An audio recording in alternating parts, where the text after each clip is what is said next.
Hello, and welcome to the South Coast Artists Index, where artists, performers, and writers, as well as curators, directors, and supporters, anyone with ties to the creative community, drops by to introduce themselves to you.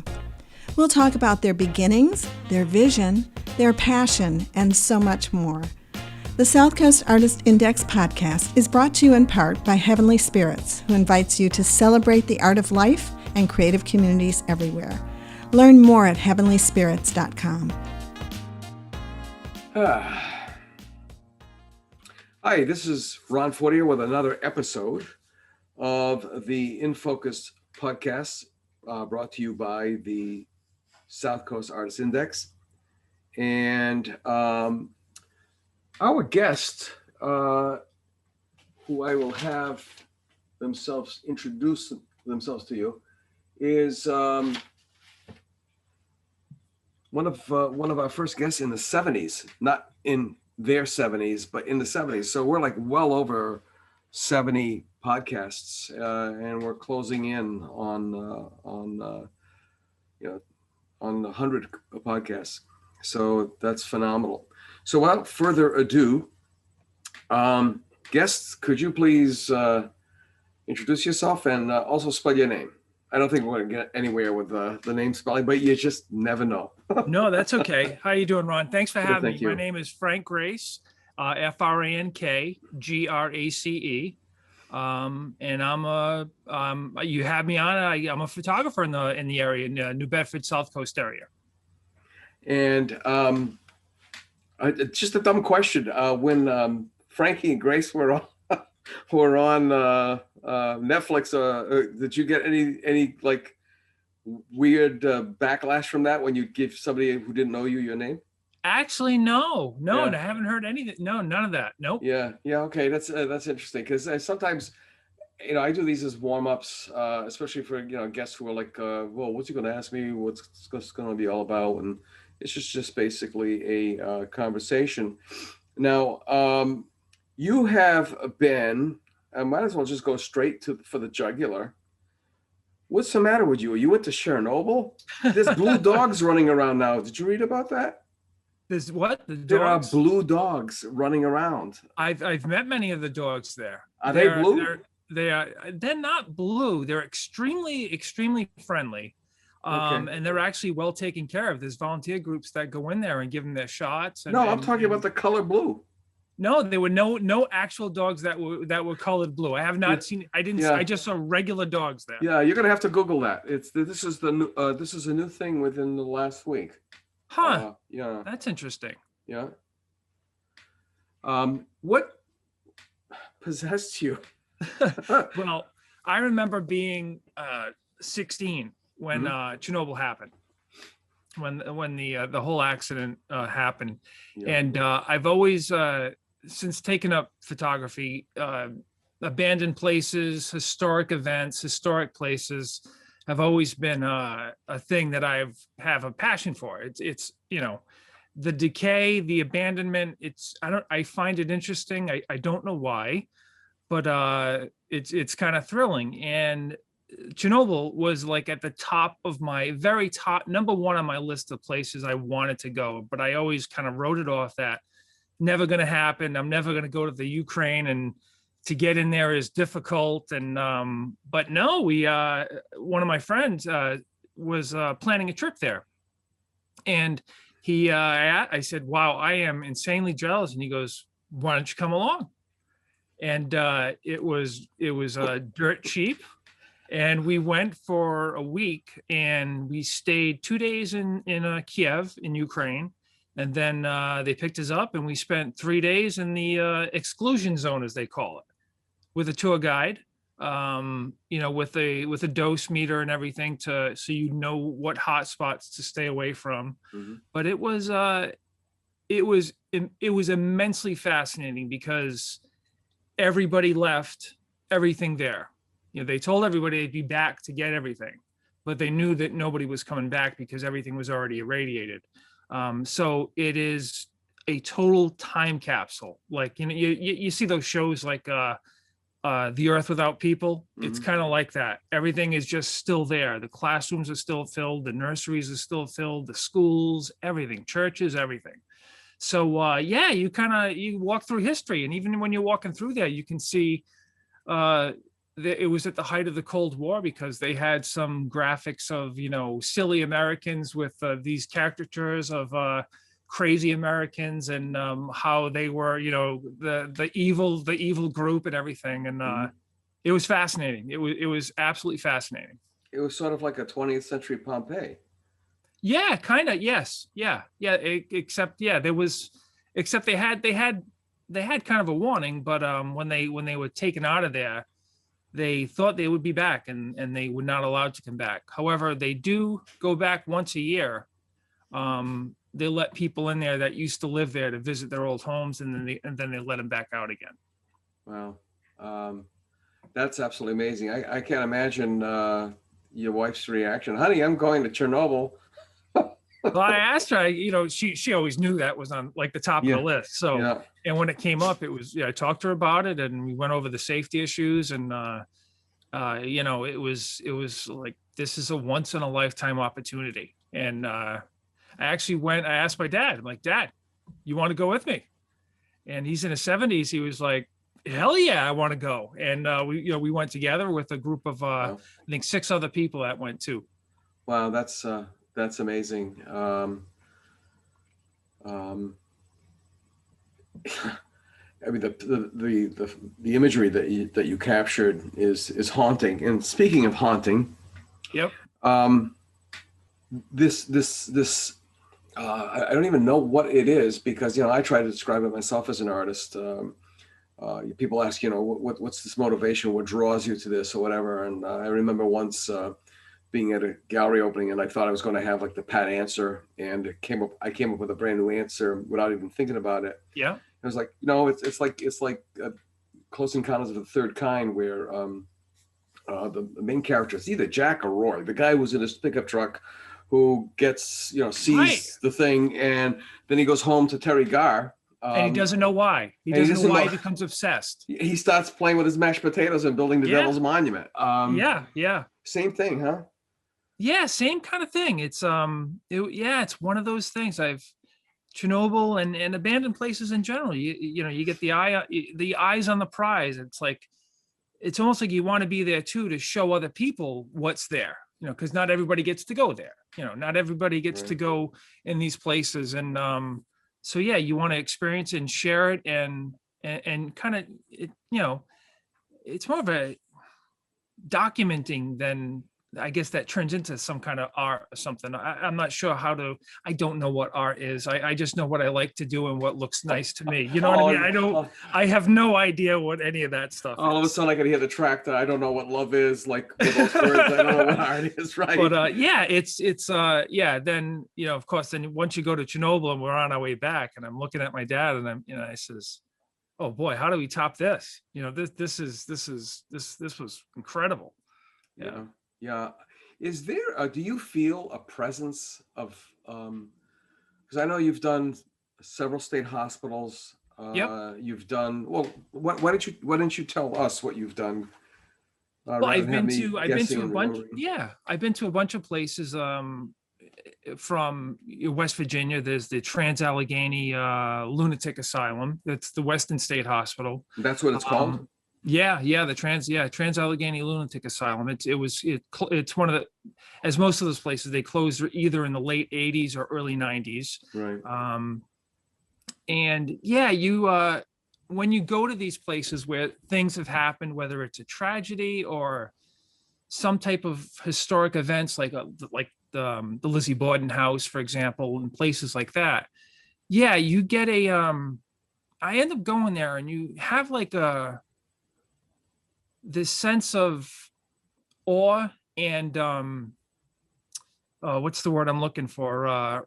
Like respect for what occurred here.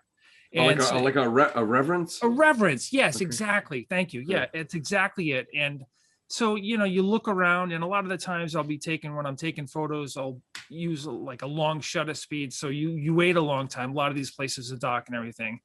and you look around and you kind of get a feeling of, I wouldn't say I've ever seen a ghost in any of these places, but you get like those places have, I really think those places have a memory. Like an imprint, almost like some type of imprint of it, whether it be probably an emotional imprint. But yeah, you do get if you stop and soak up what's around you, you get a feeling of what's going on or what had gone on. Yeah.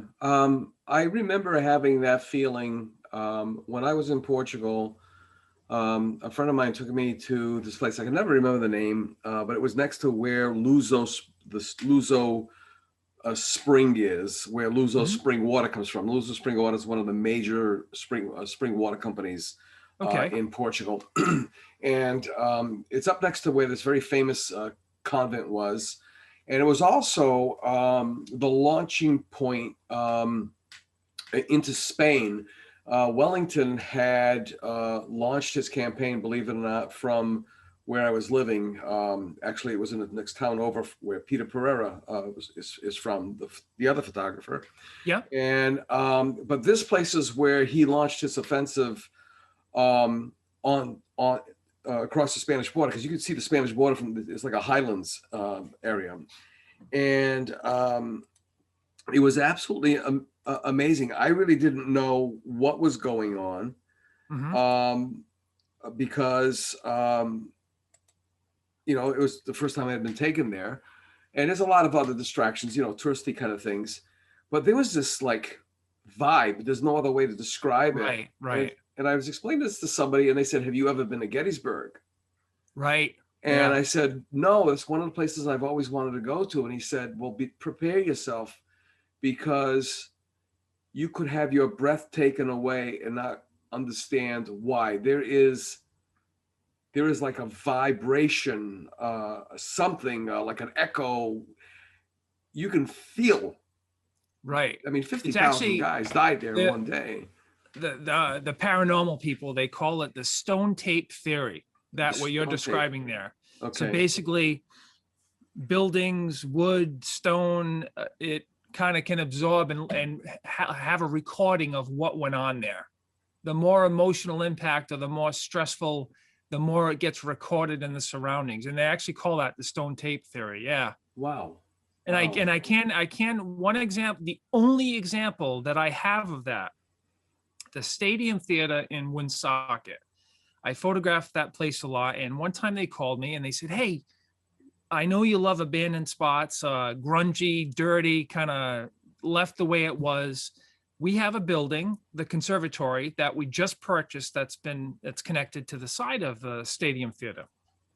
We're going to convert it into a conservatory again. So we're going to have rehearsal space, dressing rooms, all this type of all these things. But before we do that, we'd love if you take photographs in the current state. And the objective is to restore this building completely. And we're going to hang these photos of what this place used to be. You want to come take photos?" I'm like, "Oh my goodness, absolutely. This sounds like a fun project." I'm there again with my dad, and we're walking around, and the building's completely empty. And he's on like the second floor, and I'm on the third floor. And I hear my dad calling me, "Hey, Frank, come on down here." I find him, and I see he's in this wide open space room, and you can see Woonsocket, the street that the building's on. Mm-hmm. And I go there, and I said, "What's up, Dad?" And he says, No, you got to come in the room." I'm like, "Oh, okay, this is kind of weird. Like, come in the room." So I come in the room, and he says, I'm like, "What?" He says, "A couple more feet." And a couple more feet. And I like to say I'm about as psychic as a block of wood, right? I walk in, and all of a sudden I look at my dad, and I look at him, and I say, "Dad, I gotta leave. I gotta walk out of this room because I'm gonna start crying for no reason." And he says, "You feel it too, huh?" And he's another guy that never really has any of these weird things going on.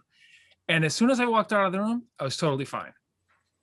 And so later on, I went and I was talking to the CEO of the theater group, and she's like, "Yeah, that whole building's haunted." I didn't want to say anything, but that whole place is haunted. And the room that we were in happened to be, wasn't anything weird. It was just a dentist. It was a dentist office back in the time. It was completely empty. Right. But right away, and I never had that happen before. It was just totally bizarre. Like, boom, a sense of emotion out of nowhere. When you said that, the first thing that flashed in my head was Ellis Island, because Ellis Island, before Lee Iacocca started the campaign for the restoration of Ellis Island, right? Yeah, they had these, and you've heard that the term like to death, the haunting photos, right, of the offices where people were. There was medical examinations, and I do genealogy for my family. It's kind of sad sometimes when you see a line running straight through their name. They're coming on a boat. That means they were sent back. They didn't make it because they were ill or whatever. But imagine the emotions there where, people talk about immigration and they talk about immigrants and, the negativity and such, but, nobody in their right mind leaves a country that they love for no reason. Mostly it's because of hunger, and the hunger is because of economics, of finances. Yeah. So that always amazed me. And then seeing your photographs, and I want to get to the Orpheum Theater, and I want to tell you, if I remind me if I forget about, in Detroit, there's another one where my wife is from, very, very kind of a similar thing. And there are these theaters all over the country that are still intact, but in decay. How did you, when you were in school, as a kid, and in high school, and the whole journey, give us a recap of that. How did you get on this path? Wow. So I've always kind of liked photography, and in probably the late 70s, early 80s, my parents got me a film camera, 110 film, put it in there, take pictures, and we'd go on vacation and take pictures, and it was fun. And then I dropped off for a while, and my dad ended up getting a really nice camera, a really nice Canon, and I was like, wow, that thing looks really cool. He never let me touch it though. And when I was in my late teens, he said, "Dad, go ahead, you can mess with it. I'm kind of done with it." And I tried it, and it was a miserable failure. I didn't know anything about exposure or anything, or what definitely was not an automatic camera. What's weird is that it's right over there. He gave it to me a couple of months ago. He says, "You always talk about this camera when somebody asks you about photography. Do you want it?" And he gave it to me. But so then I ended up getting a camera when I was, early 30s, and ended up getting that. It was a film camera as well. And then later on, my kids were born, and I ended up getting the first digital camera. And from there, it kind of just took off. It was just like, okay, I'm going to start just photographing whatever I find interesting. And so in the meantime, I went to UMass Dartmouth for textile chemistry, and got my degree and all that stuff. And then later I got a job in textiles, and went for my master's in polymer and color science, which kind of goes in that too, through NC State.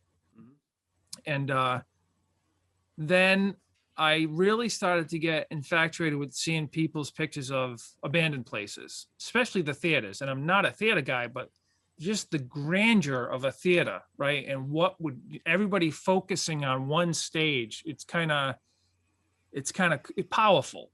Yeah. And I found the Orpheum Theater, and somebody said, "You need to get in touch with this guy, Chuck Houck, or Hawk, however you want to say it." And I got in touch with Chuck and became really good friends with Chuck. And we went in there, and and then from there, it kind of just took off. It was going inside there. That theater is just gorgeous, no vandalism. So it's really something special. I went there actually to see a movie, see movies when I was a kid, and next door at the Royal, which is gone. Right. Yeah. Yeah, it's fantastic. It's a lot of those theaters, and you mentioned Detroit. I went to a trip in 2015 with my dad. We went for 3 days in Detroit, just abandoned places the whole time. Do you remember that photograph that, so to speak, turned you on, put you on a path? All the cliches. Yeah, I'm gonna say that it was something it was actually a Brian Raposa, who's in New Bedford. He's either Dartmouth or New Bedford now. He took pictures inside the Orpheum Theater, and the place was just so huge. And I think that one, it was one by a photo by him from one of the rope light tours that Chuck used to put together.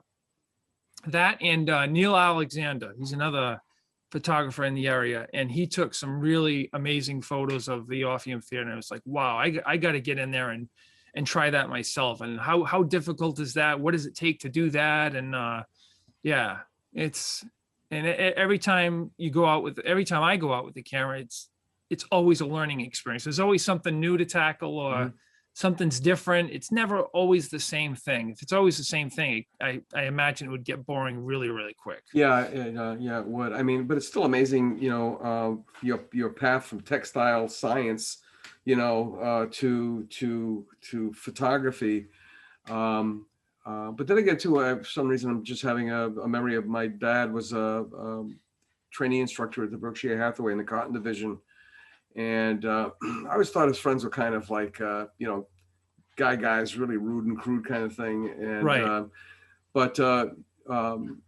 When we, and I'd meet him at the factory or outside or whatever, but I went to their homes, with him, and they had like entirely different lives. There was one guy who had aquariums, like it was like every inch was loaded with aquariums. He knew everything about fish.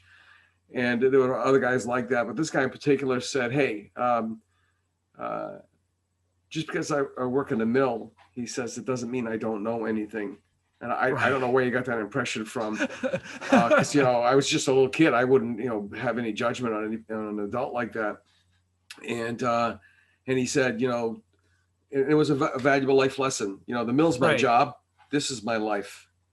Right. Yep. And he got my father turned on to fish and aquariums and in the whole 9 yards. So it's really kind of interesting. Of all the places that you photographed, let me ask you a dumb aesthetic question. Yep. Do you get the shot in your head before you take the shot sometimes? Like you go, like, for example, Palmer's Light. I've seen shots, images that you've taken of Palmer's Light. Do you already get that shot in your head when you see Palmer's Light, or do you, what's your, the process? So going out to Palmer's Light, I knew what it was going to look like, I think, but it was not what I expected when I got there, even though you see other photos, because I tend to take really wide angle shots a lot. Yeah. I've been focusing on more details too when I'm at these places, but there's texture, a lot of texture in your photos. Yeah, so Palmer's Island is that's a magical place too, right? That's not many people go there. I mean, you see it on the city seal and everything in New Bedford and everything, but and there was a tragedy there too. Exactly. Yeah. The hurricane at 38, and remind me to tell you a story on the hurricane at 38 in Palmer's Island. But when I went there one time, and it was like, I went there by myself during the day, and you can only get there in low tide to walk over anyway, unless you have a boat. And it was just so expansive, and the lighthouse is much smaller than it appears to be. I would say I probably see the shot in my head maybe 50, before I go there, maybe 10% of the time. It's more of I wait till I get there to see what clicks. So and then I'll try different things too. And, try this, try that, these different angles, different positions. Ned's point. I mean, I've been looking at those photographs going, how the hell did he do? It's tilted. I'm like, how did I, the Ned's point, that I did a time lapse there, but it was the camera was such a wide angle that the Ned's point is like leaning completely. So that's parallax then. Yeah, exactly. Okay, yes. The tilt. Okay. Yeah. All right. Yeah, super wide angle is, we'll throw it off like that. But a lot of times it's, I want to go to the place and I don't necessarily think of the shot I want. It just, people, I like when I go to the Gallery X, for example, I get something hanging in Gallery X and say, hey, somebody wants to talk to you about one of your photos. I go over there and they're talking to me. I know what you're thinking about this when you did this and that. And so, how did you do it? And it's like, well, hate to ruin the magic, but I looked through, it looked good. And I pressed the button. It kind of worked, kind of just happened to work. And I remember complaining one time on Facebook that, I don't know why they're calling this photography thing I like art, because it's pretty easy. If it, it's not that I don't find it that difficult. Not that it just happens to be easy. Mhm. And David Boyce commented, he says, Frank, you leave the critique to the art critics. Just keep doing what you're doing. It's what you like is what matters. We'll tell you what's art and what's not. And you don't even have to listen to us. Yeah. I was like, oh boy, okay. Yeah. All right, so Yeah. words Yeah. to live by. Yeah. My dad was an avid photographer. To him, it just came naturally. Some of the snapshots that we have, we have boxes and boxes and boxes Right, of snapshots. He was one of the first guys to buy a Polaroid camera. He used to do the clubs and photograph people in the booths, and I got $5 a pop or whatever. That was working out really well for him until he shot the right guy with the wrong woman or something like that, and he got threatened. Yeah, but I look at these things, and they have family photos and such, and I look at him and it's like his compositional skills. I mean, so it's bringing me to that thing, that 3-letter word, the eye. Right. You believe in the eye? From what everybody says, yeah, I believe in the eye, I guess. When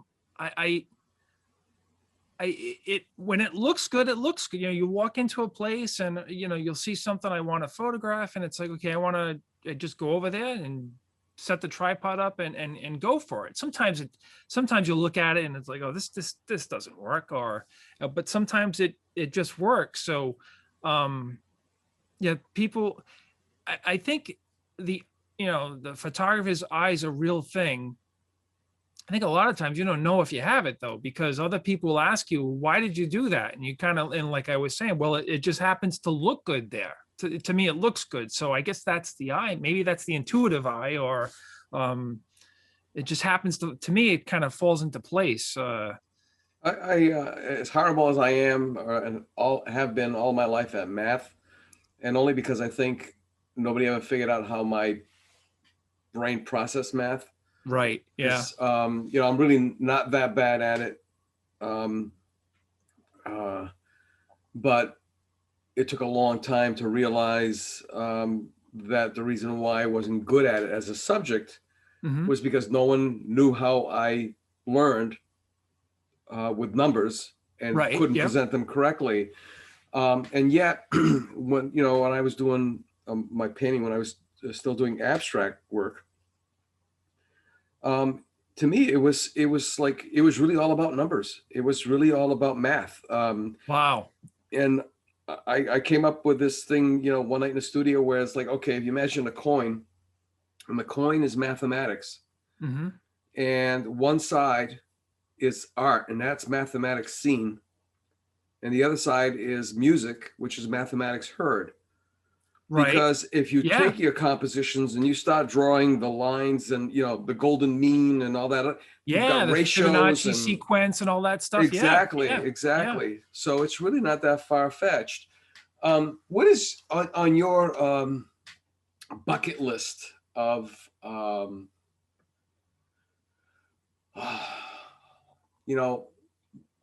the place that you want to photograph the most, or wow, that's and why? Or do you have like a list of places like that? That's a really good. I would love. I've been for the longest time. I've wanted to go to, and probably because it's local and there's and hardly anybody gets in there. I would love to go to the lake, the Lakeville, asylum, in Lakeville, Massachusetts. Is that up where Crystal Springs is in the Sonnet? Yeah, it's close. Asylum. Yeah, it's close to there. Yeah, the Lakeville Sanatorium, it's called. Okay. Yeah. But I haven't had any luck to go in there. I mean, a lot of people break in there, but I'm not I don't need a police record. Yeah, you've got to go in with the proper authorities and Yeah, so I've probably asked a couple fill out all kinds of times. forms if you step on a nail or something. Exactly, Yeah. right. But I mean, right now, I would love to go back into the Orpheum, but I would also love to photograph the inside of the Paul Revere house, any of the Newport mansions, places like that. I've had the list got knocked off when I went to Chernobyl. Yeah. But any place that's significant, especially historically. I like the historic places lately. All right, so let me ask you. I'm having this. I don't know if you remember the Jackie Gleason show. Absolutely, yeah. Okay, with yeah. Frankie Fontaine. I was just standing there. I wasn't doing nothing. I was just standing there, right? I mean, do you have one of those moments where you happen to have your camera and you have, no, you were going to go do something else and you find yourself in a place and you go, oh my God. And you're just thankful you have your camera and you took a shot. Absolutely. Yeah, a Okay. lot. That happens a lot. Yep. Can you remember one specifically? Yeah, the last time that happened, I was my wife and I were at our kids. They had a baseball game in Rochester, and in between game, they had a doubleheader. In between games, I had the camera. Like, I'm gonna go walk to I love cemeteries, right? There's a cemetery right across the street. I'm gonna go to that cemetery. Then I saw there was an old library, and I went to the library, and they had this wonderful statue of two kids reading. All I guess it was copper. It's all green and everything now. And it was just, there's so much detail in it. And the trees behind it and everything it was all green. And it was like perfect time, perfect place. Couldn't have asked for anything better. Yeah. There's a lot like that. And I always say that to myself whenever a couple of times I'll go to work and I'll bring my camera with me. And it's in the Jeep and I'm driving to work and I might pull over and take some shots of something that I've always wanted to take a picture of, and going to work a little late. So yeah, there are times I'll have the camera and it just, oh, that looks cool. I got to take a picture of that.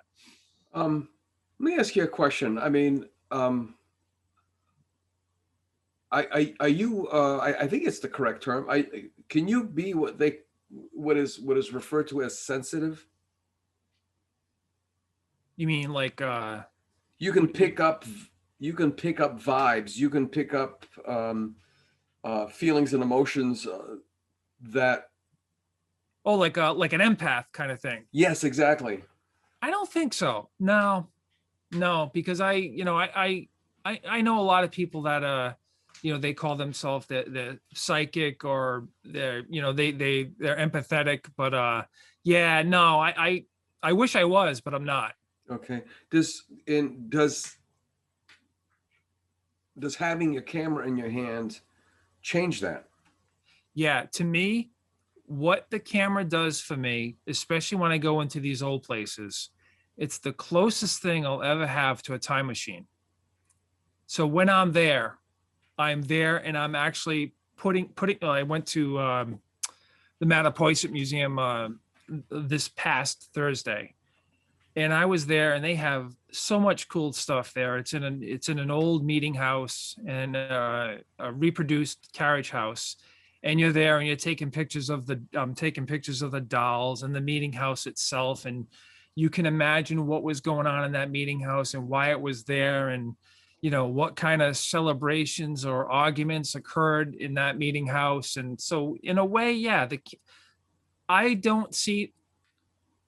When I started taking photos, I don't see anything the same way ever again. There's always something to look at, and it always makes me look at something differently. You're always looking for the shot, even when you don't have a camera with you.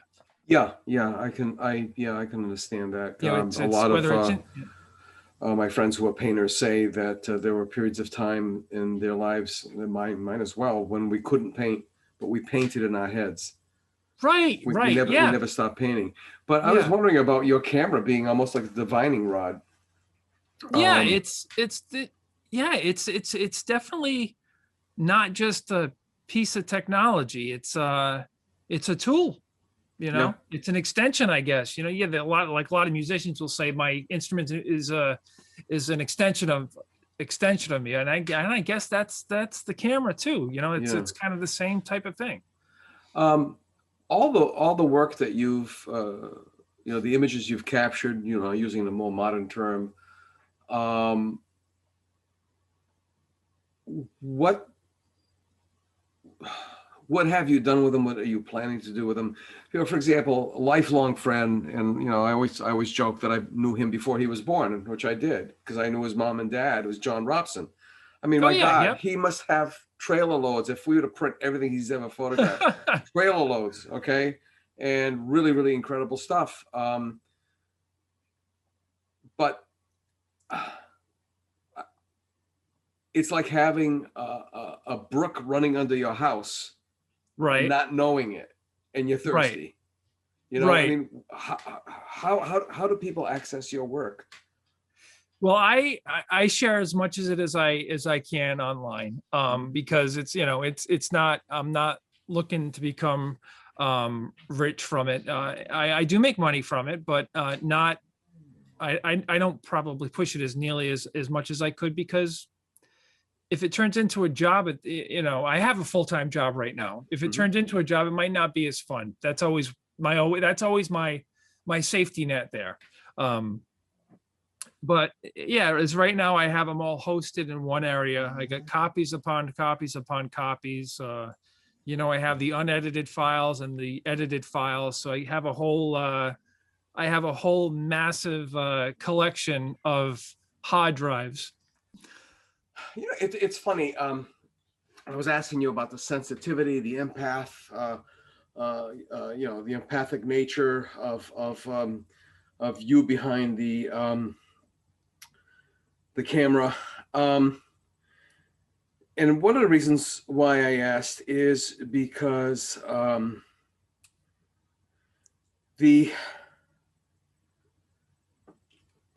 there are areas that and I don't know if it's because I'm that, and as I'm getting older, I'm getting more attuned or comfortable with those kind of vibes or whatever. But like, for example, something about Pope's Island in New Bedford Fairhaven, right between the city and the town, there's been a lot of bad things that have happened there. Oh yeah. Over the years, and I'm almost wondering, you've gone to places where bad things happened, because you have asylums and other places, right?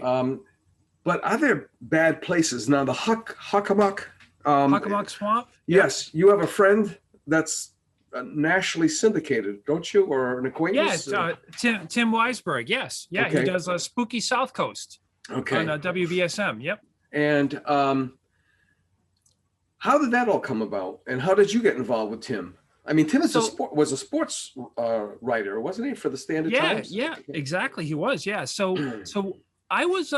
I used to listen to Spooky South Coast on the way to work, and one day I saw Tim on Facebook. I sent him a friend request and told him, "Hey, I just letting you know, I really enjoy the show. It's really cool hearing local guys talking about this kind of stuff in local places."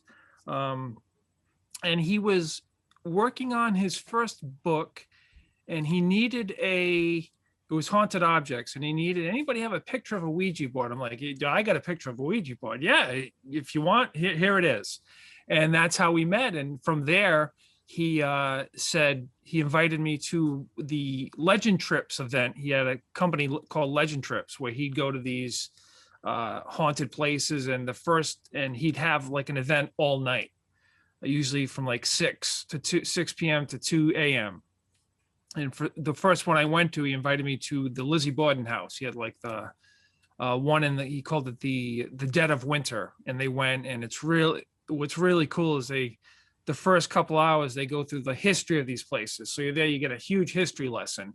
And then I think they say, come for the history, stay for the ghosts.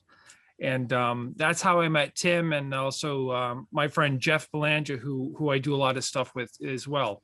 And that's how I got hooked up with them. And from there, it was like, you want history. Those places, they're all historic. The Slater Mill, Lizzie Borden House, the Ware in Wareham, any place like that around here, even the Fort Tabor and Rodman. Yeah. There was a doctor. He was a dentist. Starts with a T. Somewhere from Dighton.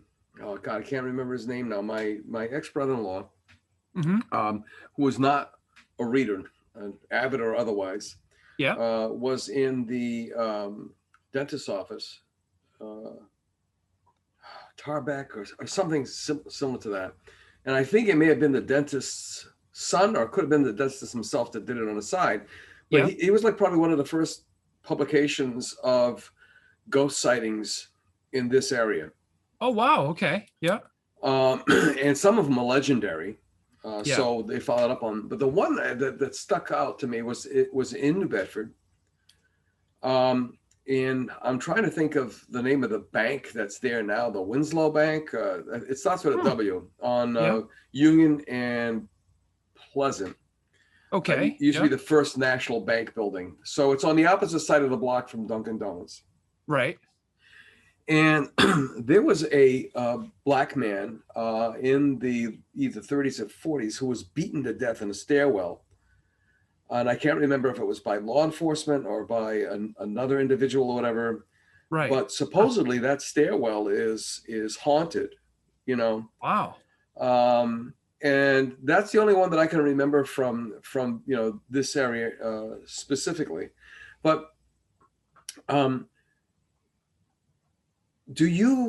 you hear about things like that, do you go looking for them, or?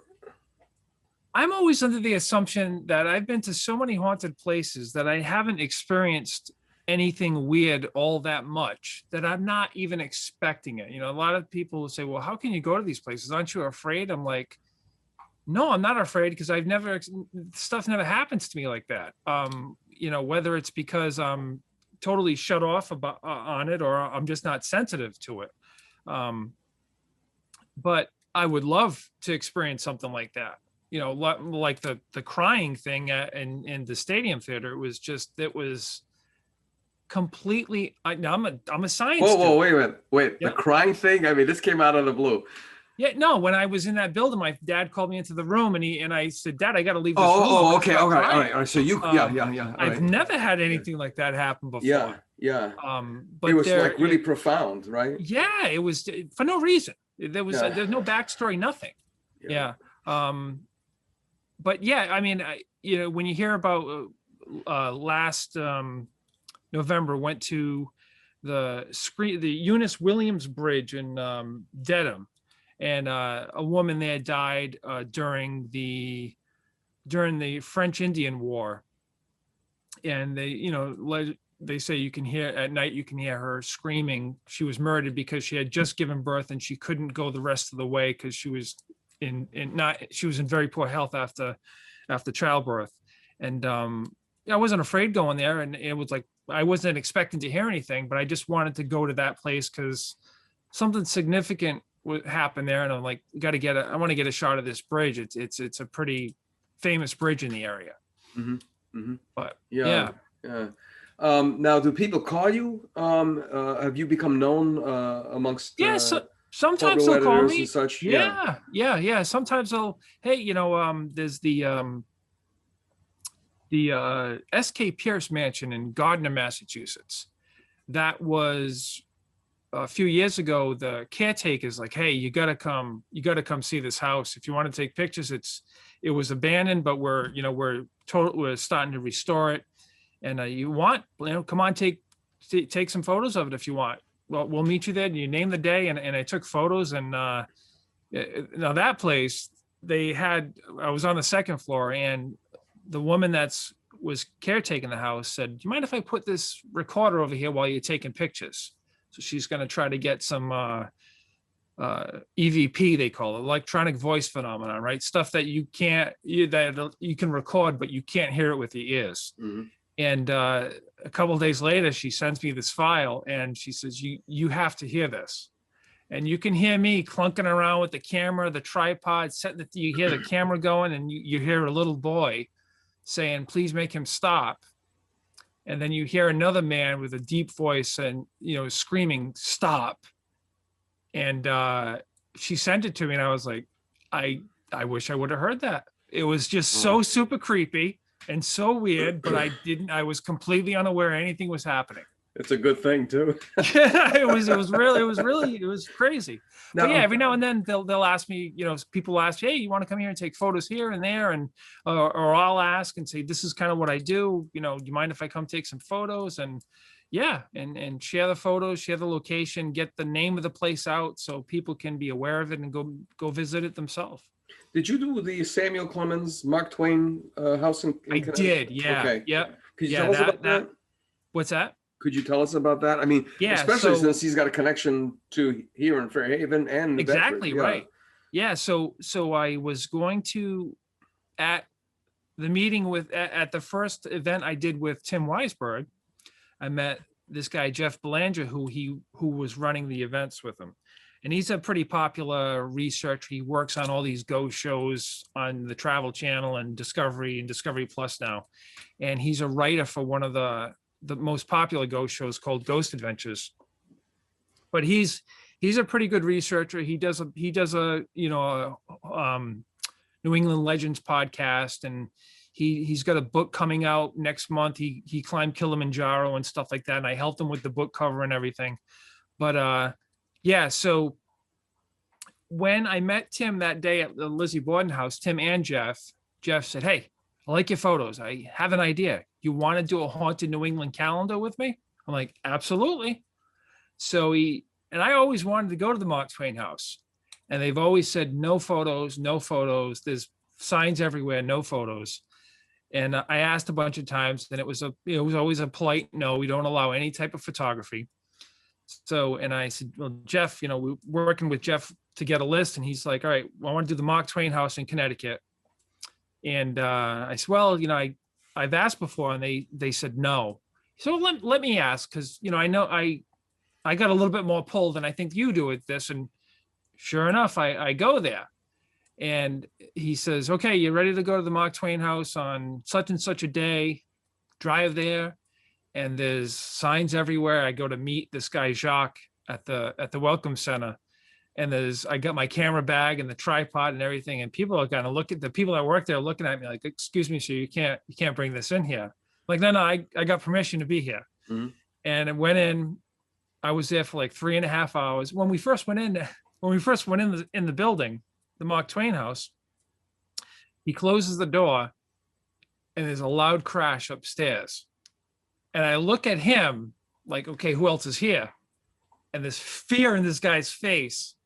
And I said, oh, anybody else here? He goes, no. I said, really? Okay. Nothing else happened. But yeah, now to go and see the desk that Mark Twain wrote Huck Finn and Tom Sawyer, it was that was probably one of the highlights of anything I've ever photographed, was the Mark Twain house, only because of the significance of that home. Wow. And he used to spend, well, he was a friend of Henry Huddleston Rogers, who was the benefactor of, Father Fairhaven, basically. Yeah, and Rogers actually got him out of bankruptcy. Mark Twain was in some serious bankruptcy, and he bailed him out. And then it was a nail salon on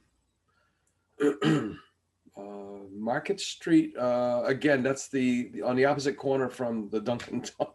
Yeah, it's a New England tradition. Everything is oriented from a Dunkin' Donuts, but across the way, in fact, where the sweet the Thai place.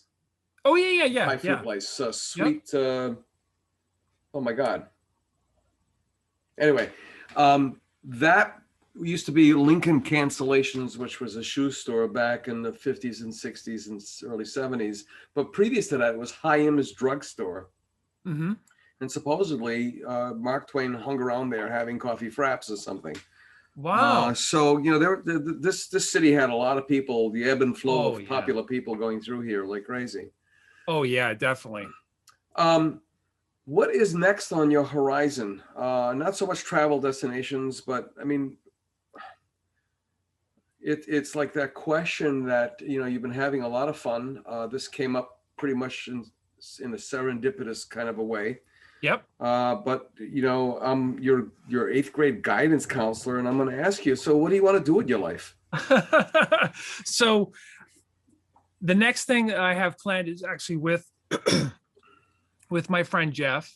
We're going to pitch a book, basically a coffee table type book, and it's going to be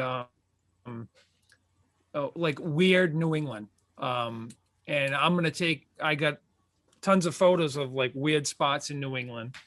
For example, some of the examples are like this filing cabinet that's like 300 feet tall type thing in Burlington, Vermont. Things like that, like roadside oddities or weird legends and stuff like that. And we're putting together a proposal for some book companies on that. That's one that I'm really looking forward to.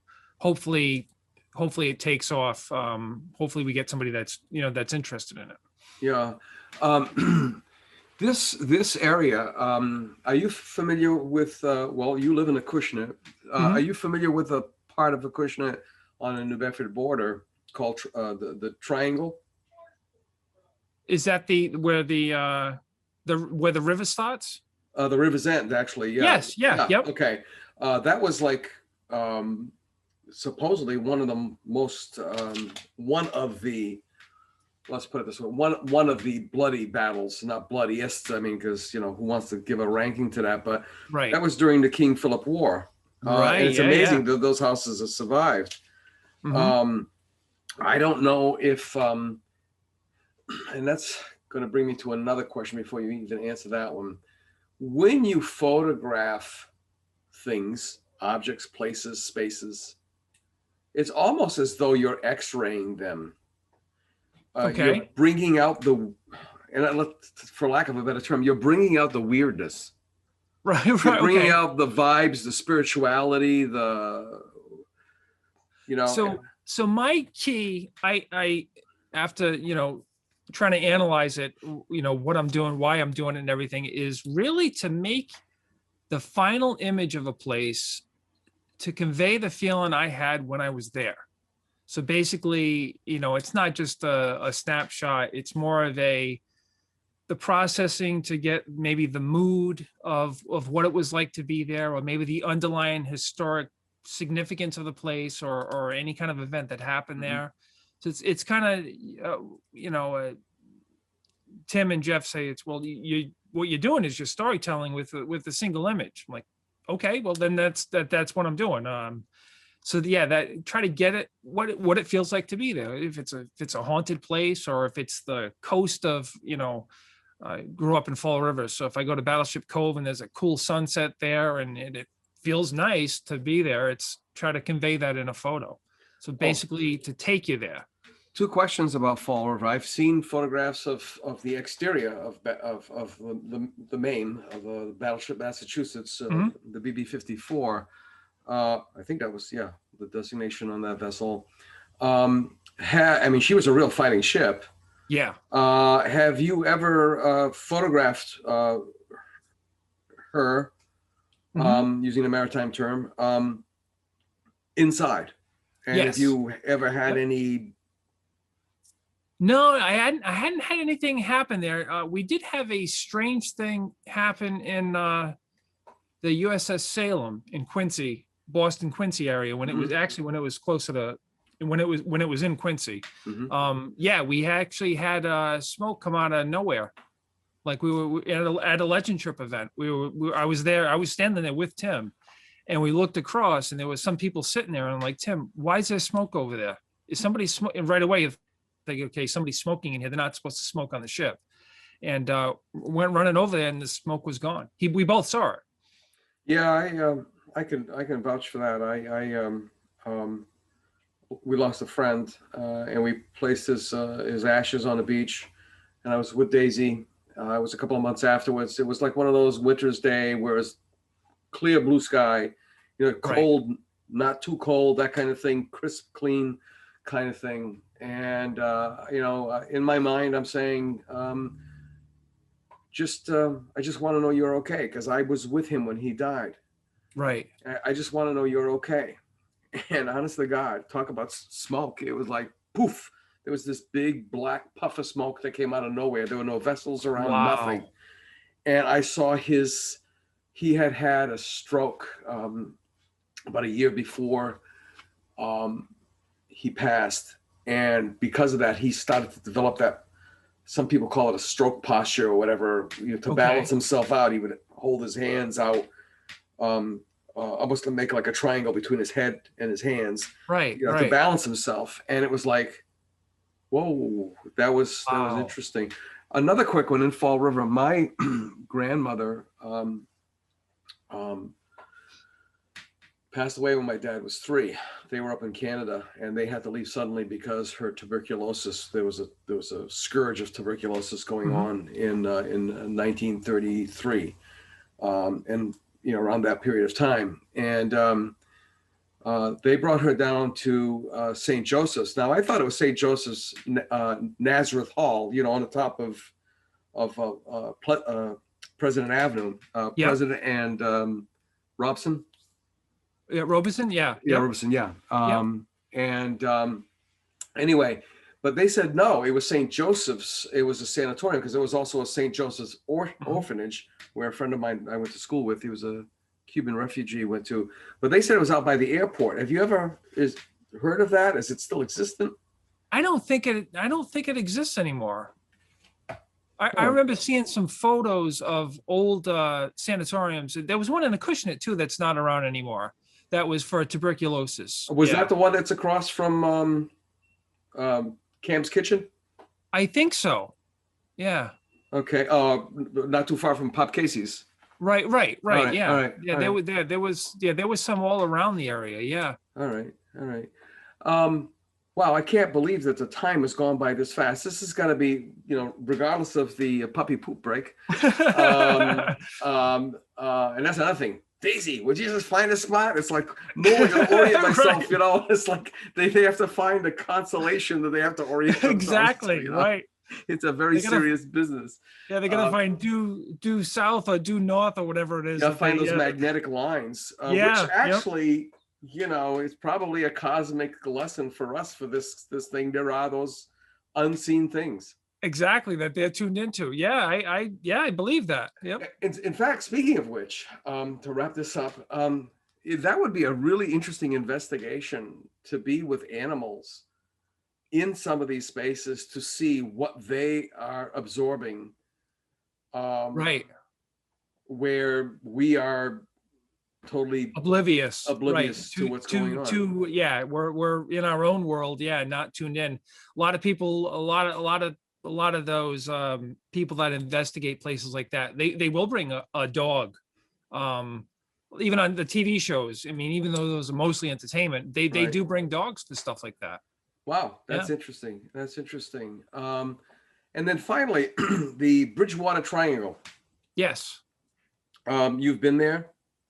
Yeah, it's all over this area, right? Hockomock Swamp is one of them, but even extends as far as the Freetown State Forest. Part of that's in there. Okay. Like the Assonet Ledge. A lot of places. The Route 44, the Red-Headed Hitchhikers in there, and I think that individual was in that book. Right. That I told you about. Yeah. Oh, okay. Yeah. Yep. All right. Wow, this is and I tell everybody, especially towards the end of the podcast, this is not a one and done. Love to have you back. Sure, absolutely. You're not just one page in a book. You're in your case, you could be an entire chapter. Final, taking us out. If you had, everybody has wishes. So if you could have a wish come true, in regards to your work, what would that be? I would have, a wish come true. I wish I could go back in time and shoot some real historic event, something like Jimi Hendrix playing at Woodstock. I know that's totally out of anything I usually do, but to experience something like that and document it would be utterly fantastic, you know. Something like that. Somebody, any performer or something that I look up to. I would definitely love to photograph them in their element, doing their thing and making history. That's not all that far-fetched, because we focus on the ghosts, the bad things, the murders, the mayhem, Right. the battles, that kind of thing. But there are, you brought something up very, very significant. It's actually kind of interesting.